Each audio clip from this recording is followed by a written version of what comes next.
Custo de vida, emprego e desemprego, cesta básica, tarifas públicas, salário mínimo. Agora, na Brasil Atual, a análise do DIEESE.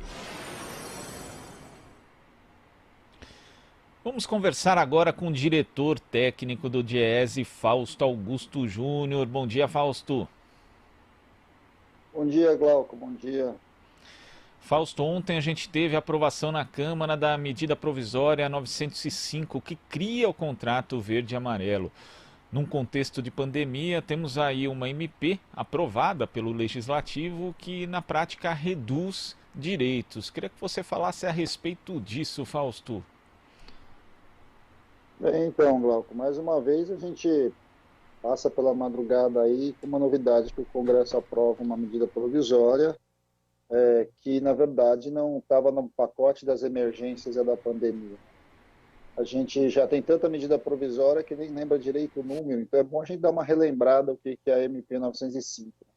A MP 905 foi um projeto do governo Bolsonaro, ele envia para a Câmara uma proposta de criar a chamada Carteira de Trabalho Verde e Amarelo, que pegaria jovens ali de 18, a partir de 18 anos, até os 25, para que pudesse ter um tipo de contratação diferenciada. O que é essa contratação diferenciada? É uma contratação incentivada, ou seja, os trabalhadores que serão contratados nessa modalidade têm isenção de encargos, redução de FGTS, parcelamento de férias, 13º e etc.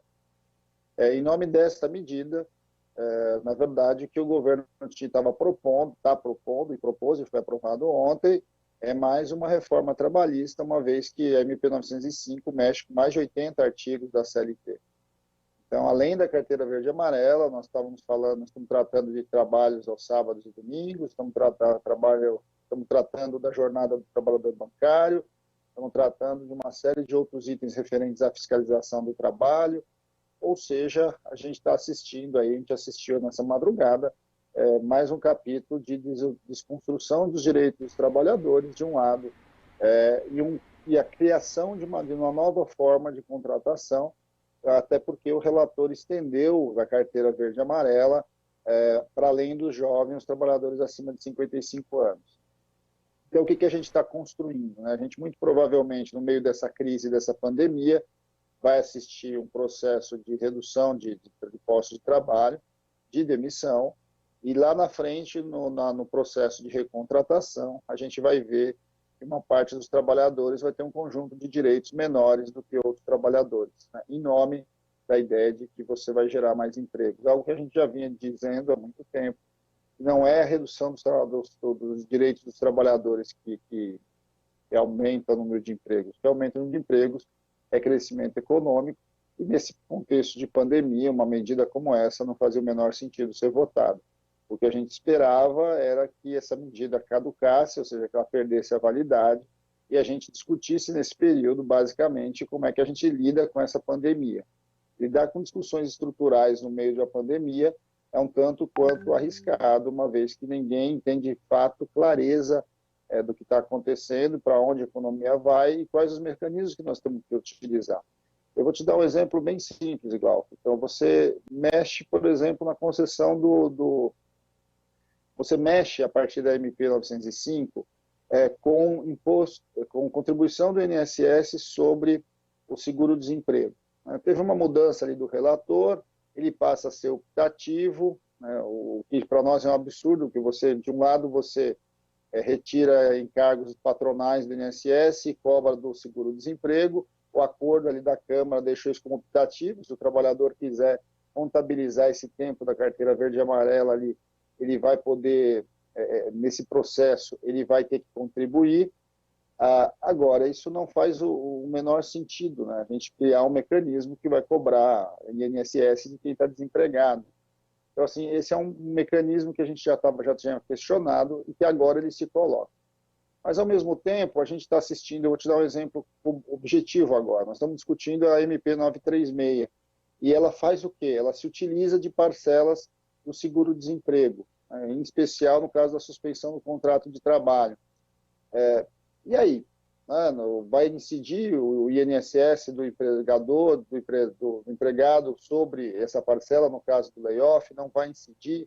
Nós vamos ter sobreposição de legislação que a 905 traz, e num contexto de crise que nós vamos ter que realmente olhar como é que isso vai ficar.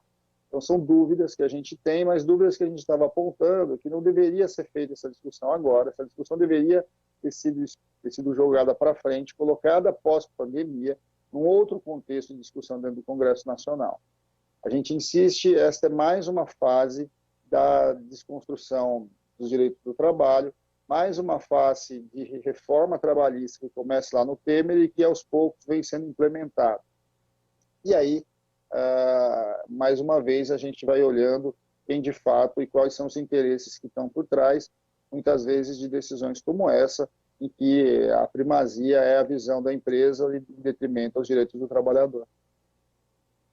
Que é grave nesse contexto, né, Fausto? Ainda mais quando a gente considera aí dois segmentos que são duramente atingidos pelo desemprego, que são os jovens e as pessoas acima de 55 anos. E nesse aspecto ainda das pessoas acima de 55 anos, a gente teve a reforma da Previdência que dificulta o acesso à aposentadoria. E, assim, na prática pode ser um incentivo justamente para as pessoas, para as empresas demitirem, como você ressaltou, Fausto, porque a pessoa vai poder, o empregador vai poder depois recontratar esse empregado ganhando menos, explorando mais a mão de obra. Quer dizer, nesse tipo de situação que o Brasil passa, né, por uma pandemia, é uma medida provisória totalmente despropositada. É descabido em alguns casos, né, Glauco? Porque a gente vem defendendo que a gente precisa agora, nesse momento, manter os postos de trabalho e manter tranquilidade para os trabalhadores, até para que a gente possa fazer a economia minimamente continuar se rodando. Uma medida dessa faz o quê? Como a carteira verde e amarela está limitada a um salário mínimo e meio, o que isso significa? Significa que se a empresa for contratar até 25% do seu quadro, ela contratar essas pessoas até um salário mínimo e meio, ela tem incentivo para isso. Ela paga menos encargo trabalhista, ela paga menos imposto para contratar pessoas nessa condição. Isso significa que ele vai se aproveitar muito provavelmente da crise para demitir um conjunto de trabalhadores que ganham mais do que isso, que pagam mais impostos sobre a folha, para depois da crise contratar pessoas com esse patamar de renda. Então, assim, além da carteira verde e amarela não gerar emprego, ela deve promover desemprego nesse momento, de um lado. De outro, ela vai promover a contratação de pessoas em patamares salariais mais baixos, porque são patamares que são incentivados pelo Estado a ser contratado, dentro de uma cadeia em que você vai, de fato, sob o argumento que você vai gerar mais emprego, você vai esconder um fato que já era realidade. Quer dizer, você contrata realmente jovens no mercado de trabalho, independente da forma de contratação. É razoável, quando a gente estava olhando a geração dos postos de trabalho nos últimos 6 meses, a maior parte da geração dos postos de trabalho já era de emprego mais jovens, até porque a rotatividade no Brasil é algo muito alto. Como ela é algo muito alto, o que a gente vai assistindo é que ele vai substituindo mão de obra mais cara por mão de obra mais barata, e agora muito mais barata, uma vez que ela é incentivada. E como ela tem um limite de um salário mínimo e meio, o que a gente vai ver? A gente vai ver várias categorias, inclusive, que tinham patamares iniciais de entrada na categoria mais altos, enfim, pela complexidade do cargo, pela forma como, que vão acabar sendo incorporados a partir da carteira verde e amarela, com um limitador de um salário mínimo e meio. Né? E olhando para a ponta, no momento de desemprego alto, em que você vai estar como você lembrou, com a reforma da Previdência, que jogou para o trabalhador trabalhar muito mais tempo na sua carreira, você ainda vai pegar na outra ponta profissionais experientes, deveriam ter uma remuneração mais alta, e vai acabar os contratando limitados a um salário mínimo e meio. No meio dessa crise que nós estamos vivendo da pandemia, o que nós vamos assistir? Nós vamos assistir demissão de um lado e depois a reposição por dentro de uma nova forma de contratação, esse maldito contrato verde e amarelo. Quer dizer, você novamente incentiva um processo de contratação a partir de uma base tanto de salário quanto de direitos muito menor. Isso é algo que é muito preocupante nesse momento, né? Porque não dá para você colocar, neste momento, questões extraordinárias no meio que a gente está vivendo.